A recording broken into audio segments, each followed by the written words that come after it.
একাদশ খণ্ড পঞ্চম পরিচ্ছেদ তীর্থযাত্রা ও ঠাকুর শ্রীরামকৃষ্ণ। আচার্যের ৩ শ্রেণী। পণ্ডিত বলিলেন, মহাশয়ের তীর্থে কত দূর যাওয়া হয়েছিল? শ্রীরামকৃষ্ণ বলিলেন, হ্যাঁ, কতক জায়গা দেখেছি।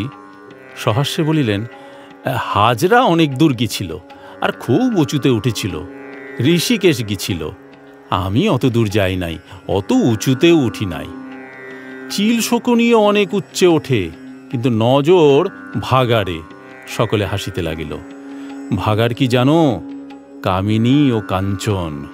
যদি এখানে বসে ভক্তি লাভ করতে পারো, তাহলে তীর্থে যাওয়ার কি দরকার? কাশী গিয়ে দেখলাম সেই গাছ, সেই তেঁতুল পাতা। তীর্থে গিয়ে যদি ভক্তি লাভ না হলো, তাহলে তীর্থে যাওয়ার আর ফল হলো না। ভক্তিই সার, একমাত্র প্রয়োজন। চিল শকুনি কি জানো? অনেক লোক আছে, তারা লম্বা লম্বা কথা কয়, আর বলে যে শাস্ত্রে যে সকল কর্ম করতে বলছে আমরা অনেক করেছি। এদিকে তাদের মন ভারী বিষয়াসক্ত। টাকা কড়ি, মান সম্ভ্রম, দেহের সুখ, এই সব নিয়ে ব্যস্ত। পণ্ডিত বলিলেন, আজ্ঞা হাঁ মহাশয়, তীর্থে যাওয়া যা, আর কৌস্তুভমণি ফেলে অন্য হীরামাণিক খুঁজে বেড়ানো তা। শ্রীরামকৃষ্ণ বললেন, আর তুমি এইটি জেনো, হাজার শিক্ষা দাও, সময় না হলে ফল হবে না। ছেলে বিছানায় শোবার সময় মাকে বললে, মা, আমার যখন হাগা পাবে তখন তুমি আমায় উঠিও। মা বললে, বাবা, হাগাই তোমাকে উঠাবে, এই জন্য তুমি কিছু ভেবো না।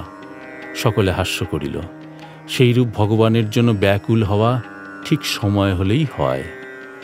৩ রকমের বৈদ্য আছে। একরকম, তারা নারী দেখে ঔষধ ব্যবস্থা করে চলে যায়। রোগীকে কেবল বলে যায়, ঔষধ খেয়েও হে। এরা অধম থাকের বৈদ্য। সেইরূপ কতগুলি আচার্য উপদেশ দিয়ে যায়, কিন্তু উপদেশে লোকের ভালো হলো কি মন্দ হলো তা দেখে না, তার জন্য ভাবে না। কতগুলি বৈদ্য আছে, তারা ঔষধ ব্যবস্থা করে রোগীকে ঔষধ খেতে বলে। রোগী যদি খেতে না চায়, তাকে অনেক বুঝায়। এরা মধ্যম থাকের বৈদ্য। সেরূপ মধ্যম থাকের আচার্যও আছে। তারা উপদেশ দেন, আবার অনেক করে লোকেদের বুঝান যাতে উপদেশ অনুসারে চলে। আবার উত্তম থাকের বৈদ্য আছে। মিষ্টি কথাতে রোগী যদি না বুঝে, তারা জোর পর্যন্ত করে। দরকার হলে রোগীর বুকে হাঁটু দিয়ে রোগীকে ঔষধ গিলিয়ে দেয়। সেইরূপ উত্তম থাকের আচার্য আছে।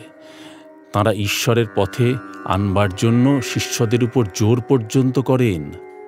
পণ্ডিত বললেন, মহাশয়, যদি উত্তম থাকের আচার্য থাকেন, তবে কেন আপনি সময় না হলে জ্ঞান হয় না এ কথা বললেন? শ্রীরামকৃষ্ণ বললেন, সত্য বটে, কিন্তু মনে করো ঔষধ যদি পেটে না যায়, যদি মুখ দিয়ে গড়িয়ে যায়, তাহলে বৈদ্য কি করবে? উত্তম বৈদ্যও কিছু করতে পারে না। পাত্র দেখে উপদেশ দিতে হয়। তোমরা পাত্র দেখে উপদেশ দাও না। আমার কাছে কেহ ছোকরা এলে আমি জিজ্ঞাসা করি, তোর কে আছে? মনে করো বাপ নাই, হয়তো বাপের ঋণ আছে, সে কেমন করে ঈশ্বরে মন দিবেক? শুনছ বাবু? পণ্ডিত বলিলেন, আজ্ঞা হাঁ, আমি সব শুনছি। শ্রীরামকৃষ্ণ বললেন, একদিন ঠাকুর বাড়িতে কতগুলি শিখ সিপাহী এসেছিল। মা কালীর মন্দিরের সম্মুখে তাদের সঙ্গে দেখা হলো। একজন বললে, ঈশ্বর দয়াময়। আমি বললাম, বটে, সত্য নাকি? কেমন করে জানলে? তারা বললে, কেন মহারাজ, ঈশ্বর আমাদের খাওয়াচ্ছেন, এত যত্ন করছেন। আমি বললাম, সে কি আশ্চর্য! ঈশ্বর যে সকলের বাপ। বাপ ছেলেকে দেখবে না তো কে দেখবে?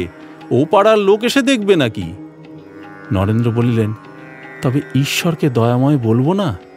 শ্রীরামকৃষ্ণ বলিলেন, তাকে কি দয়াময় বলতে বারণ করছি? আমার বলবার মানে এই যে ঈশ্বর আমাদের আপনার লোক, পর নন। পণ্ডিত বলিলেন, কথা অমূল্য। শ্রীরামকৃষ্ণ বলিলেন, তোর গান শুনছিলুম, কিন্তু ভালো লাগলো না, তাই উঠে গেলুম। বললুম, উমেদারি অবস্থা। গান আলুনি বোধ হল। নরেন্দ্র লজ্জিত হইলেন, মুখ ঈষৎ আরক্তিম হইল। তিনি চুপ করিয়া রহিলেন।